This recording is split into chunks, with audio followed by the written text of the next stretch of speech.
அமரர் கல்கியின் சிவகாமியின் சபதம் பாகம் 4 13ஆம் அத்தியாயம். அகக்கண்காட்சி. திகம்பர சமணரால் வழிகாட்ட பெற்று நெடுமாறன் குகைக்குள்ளே நுழைந்தபோது உள்ளிருந்து வந்த தூபப் புகையின் வாசனை அவனுடைய தலையை கிறுகிறுக்கச் செய்தது. மெதுவாக சமாளித்துக் கொண்டு உள்ளே சென்றான். சிறிது தூரம் சென்றதும் தென்பட்ட விசாலமான குகை மண்டபத்தில் ஓர் அபூர்வமான காட்சியைக் கண்டான். தீபஸ்தம்பத்தின் மீதிருந்த பெரிய அகல் விளக்கின் தீபம் சுடர்விட்டு பிரகாசித்துக் கொண்டிருந்தது. ஒரு பக்கத்தில் வைத்திருந்த பாத்திரத்தில் இருந்து தூப புகை வந்து கொண்டிருந்தது. தீபத்தின் வெளிச்சமும் தூபத்தின் புகையும் சேர்ந்து அங்கே தோன்றிய காட்சியை ஏதோ ஒரு மாயலோகத்தின் கனவு காட்சியாக தோன்றும்படி செய்தது.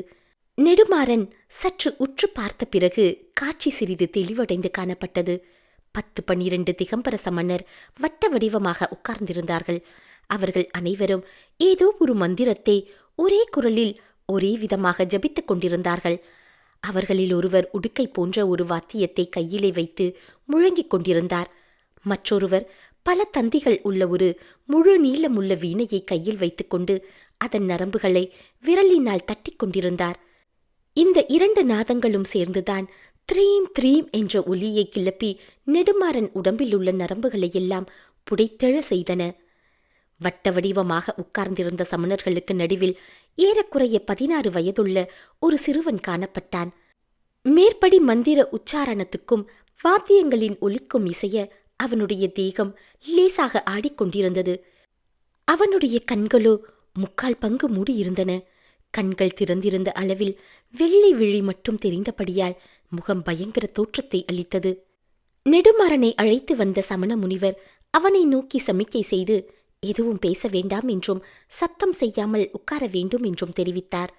நெடுமாறன் அவ்விதமே சப்தம் செய்யாமல் உட்கார்ந்திருந்தான். மந்திர உச்சாரணம், வாத்திய முழக்கம் ஆகியவற்றின் வேகம் வரவர அதிகரித்து வந்தது.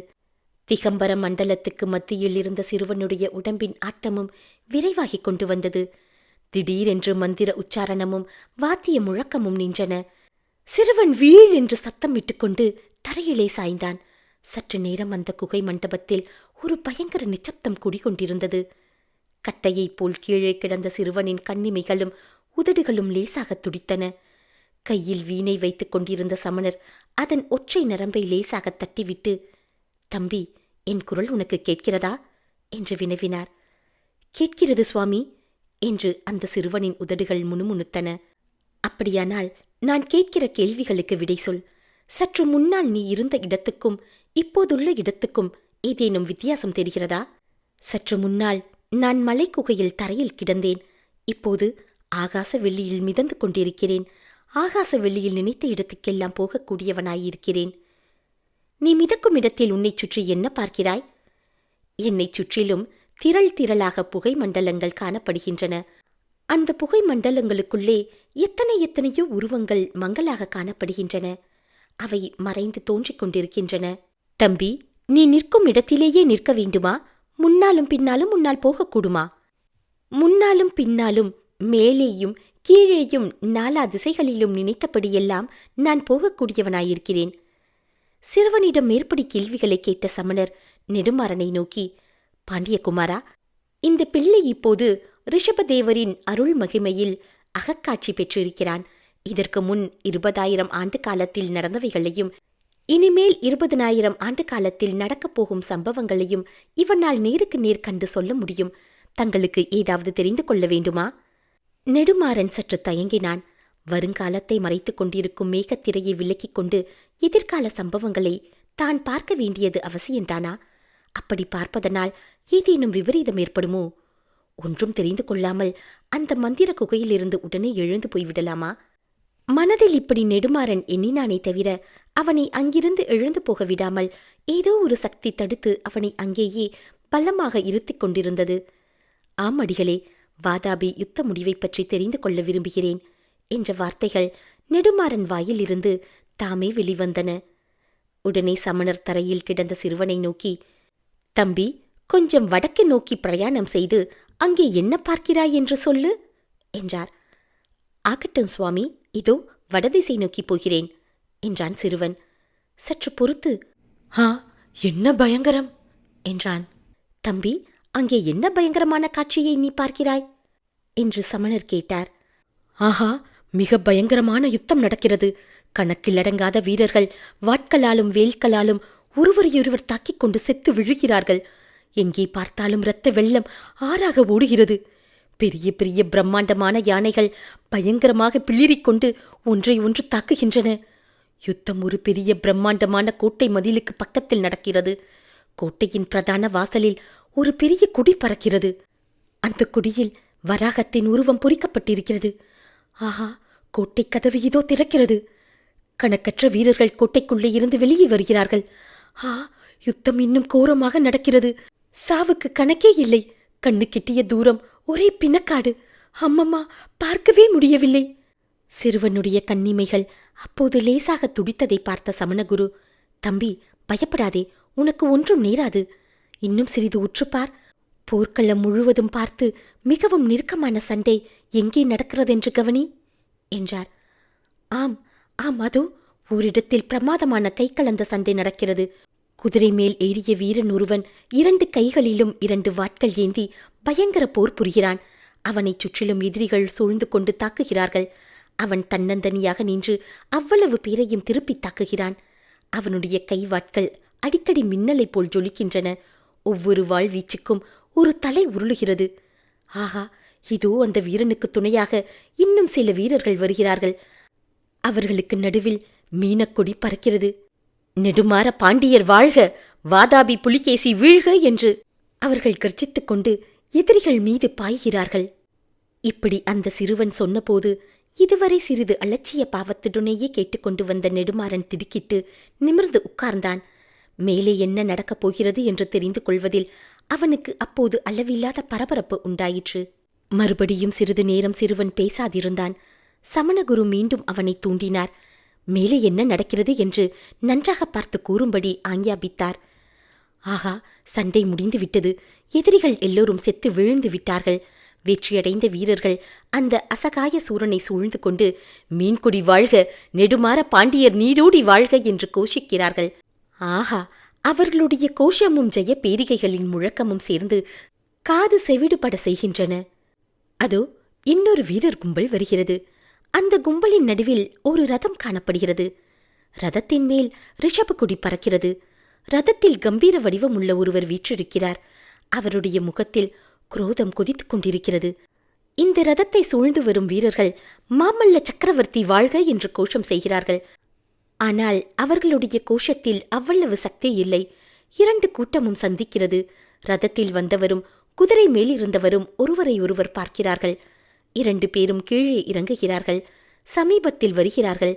மீனக்கொடிக்குரிய வீரர் ரிஷபக்கொடிக்கு உரியவரை பார்த்து, மாமல்லரே, பகைவர்கள் ஒழிந்தார்கள். புலிகேசி இறந்தான். வாதாபி கோட்டை நம் வசமாகிவிட்டது. இனிமேல் தங்கள் காரியம். நான் போக விடை கொடுங்கள் என்று கேட்கிறார். ஐயோ, ரிஷபக்கொடியாரின் முகத்தில் குரோதம் தாண்டவமாடுகிறது. அவர், அடே பாண்டிய பதரே, எனக்கு வரவேண்டிய புகழையெல்லாம் நீ கொண்டு போய்விட்டாயல்லவா என்று சொல்லிக்கொண்டே உடைவாளை உருவுகிறார். மீனக்கொடியார், வேண்டாம் சக்கரவர்த்தி, வேண்டாம், நமக்குள் எதற்காக சண்டை என்கிறார். ரிஷபக்கொடியார் அதை கேட்காமல் உடைவாளை வீசுகிறார். ஐயோ! கேட்பவர்களின் ரோமம் சிலிர்க்க செய்த வீல் சத்தத்துடன் இத்தனை நேரமும் தரையில் படுத்து கிடந்த சிறுவன் எழுந்து உட்கார்ந்தான். பீதியும் விரட்சியும் நிறைந்த கண்களை அகலமாக திறந்து சுற்றிலும் பார்த்து திருதிருவென்று விழித்தான். நெடுமாற பாண்டியன் உடம்பு நடுங்கிக் கொண்டிருந்தது. சமண முனிவரை பார்த்து, அப்புறம் நடந்ததை தெரிந்து கொள்ள வேண்டாமா? முக்கியமான தருணத்தில் எழுந்து விட்டானே என்றான். இளவரசே, இன்றைக்கு இவ்வளவுதான். மறுபடி இன்றிரவு இவனை அகக்காட்சி காணும்படி செய்ய முடியாது. பிறகு நடந்ததை தெரிந்து கொள்ள விரும்பினால் நாளைக்கு தாங்கள் திரும்பவும் இவ்விடத்துக்கு வந்தாக வேண்டும் என்றார். 13ஆம் அத்தியாயம் நிறைவு பெற்றது. 14ஆம் அத்தியாயம் படைக்கிளம்பல். மறுநாள் விஜயதசமி அன்று காலையில் வழக்கம் போல் கீழ் திசையில் உதயமான சூரியன் காஞ்சி மாநகரம் அன்றளித்த அசாதாரண காட்சியைக் கண்டு சற்று திகைத்துப் போய் நின்ற இடத்திலேயே நின்றதாக காணப்பட்டது.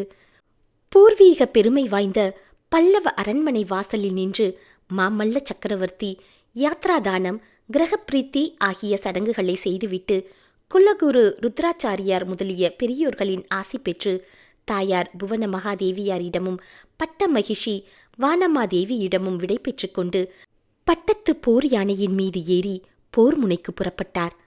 அப்போது காஞ்சி நகரத்தின் மாட மாளிகைகள் எல்லாம் அதிரும்படியாகவும் மண்டபங்கள் எல்லாம் எதிரொலி கிளம்பும்படியாகவும் அநேக போர் முரசுகளும் எக்காலங்களும் ஆர்த்து முழங்கின.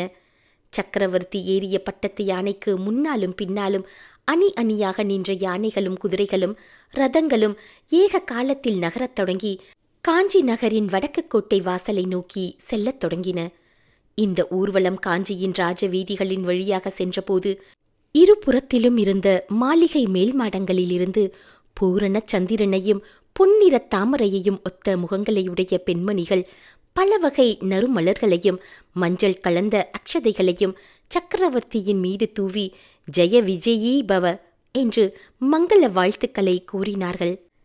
இப்படி நகர மாந்தரால் குதூகலமாக வழி அனுப்பப்பட்ட சக்கரவர்த்தியின் போர்க்கள ஊர்வலம் ஒரு முகூர்த்த காலத்தில் வடக்கு கோட்டை வாசலை அடைந்தது.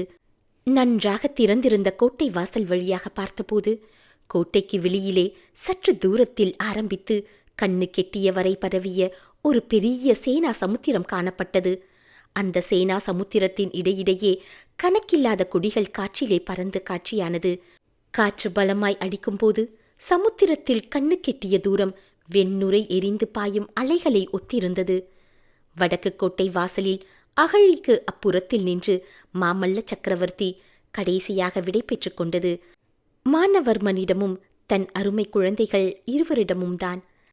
மகேந்திரனையும் குந்தவியையும் தமது இரு கரங்களாலும் வாரி அணைத்து தழுவிக்கொண்ட போது இந்த குழந்தைகளை இனிமேல் எப்போதாவது காணப்போகிறோமோ இல்லையோ என்ற எண்ணம் தோன்றவும் மாமல்லரின் கண்கள் கலங்கி கண்ணீர் ததும்பின. குழந்தைகளை கீழே இறக்கிவிட்டு மானவன்மரை பார்த்து மாமல்லர் சொன்னார், என் அருமை நண்பரே, இந்த குழந்தைகளையும் இவர்களுடைய தாயாரையும் பல்லவ ராஜ்ஜியத்தையும் உம்மை நம்பித்தான் ஒப்படைத்து விட்டு போகிறேன். நீர்தான் இவர்களை கண்ணும் கருத்துமாய் பாதுகாத்து நான் திரும்பி வரும்போது ஒப்படைக்க வேண்டும். மானவன்மரே, பரஞ்சோதியின் அபிப்பிராயப்படி திருக்கழுக்குன்றத்தில் திரண்டிருந்த படையில் ஒரு பகுதியை நிறுத்திவிட்டு போகிறேன். பாண்டிய குமாரனாலோ அவனுடைய படையினாலோ காஞ்சிக்கு அபாயம் நேர்வதாயிருந்தால் நம் படையை பயன்படுத்த தயங்க வேண்டாம். ஆகட்டும் பிரபு, தங்களுக்கு இவ்விடத்துக் கவலை சிறிதும் வேண்டாம் என்றான் மானவன்மன். ரொம்ப சந்தோஷம். கடைசி நேரத்தில் எங்கே நீங்களும் வரவேண்டும் என்று பிடிவாதம் பிடிப்பீர்களோ என்று பயந்து கொண்டிருந்தேன். இதுதான் உண்மையான சிநேகத்துக்கு அழகு என்று உள்ளம் உவந்து கூறினார் மாமல்லர். அப்போது மகேந்திரன் 1001வது தடவையாக, அப்பா, நானும் வாதாபி போருக்கு வருகிறேன், என்னையும் அழைத்து போங்கள் என்றான். புதல்வனை பார்த்து மாமல்லர், மகேந்திரா, இந்த வாதாபி யுத்தம் கிடக்கட்டும். இதைவிட பெரிய இலங்கை யுத்தம் வரப்போகிறது. உன் மாமாவின் ராஜ்யத்தை அபகரித்துக் கொண்டவனை போரில் கொன்று ராஜ்யத்தை திரும்ப பெற வேண்டும். அந்த யுத்தத்துக்கு நீ போகலாம் என்றார். இவ்விதம் கூறிவிட்டு மாமல்லர் சட்டென்று குழந்தைகளை பிரிந்து சென்று போர் யானை மீது ஏறிக்கொண்டார். அவ்வளவுதான். அந்த பெரிய பிரம்மாண்டமான சைனியம் சமுத்திரமே இடம்பெயர்ந்து செல்வது போல் மெதுவாக செல்லத் தொடங்கியது. அவ்வளவு பெரிய சைனியம் ஏக காலத்தில் நகரும் போது கிளம்பிய புழுதி படலமானது வானத்தையும் பூமியையும் ஒருங்கே மறைத்தது. அந்த புழுதி படலத்தில் பல்லவ சைனியம் அடியோடு மறைந்து போகும் வரையில் மானவன்மரும் மகேந்திரனும் குந்தவியும் கோட்டை வாசலில் நின்று கண்கொட்டாமல் பார்த்து கொண்டிருந்தார்கள். 14ஆம் அத்தியாயம் நிறைவு பெற்றது. உங்களுடைய அன்பான ஃபீட்பேக்ஸ் அண்ட் கமெண்ட்ஸுக்கு கதைக்களஞ்சியம்@gmail.com என்ற மின்னஞ்சல் மூலமாகவும் உங்களோட கமெண்ட்ஸையும் ஃபீட்பேக்ஸையும் தெரிவிக்கலாம். மற்றும் இங்கே இருக்க கமெண்ட்ஸ்லேயும் கூட நீங்கள் உங்களோட கமெண்ட்ஸை தெரிவிக்கலாம். நன்றி.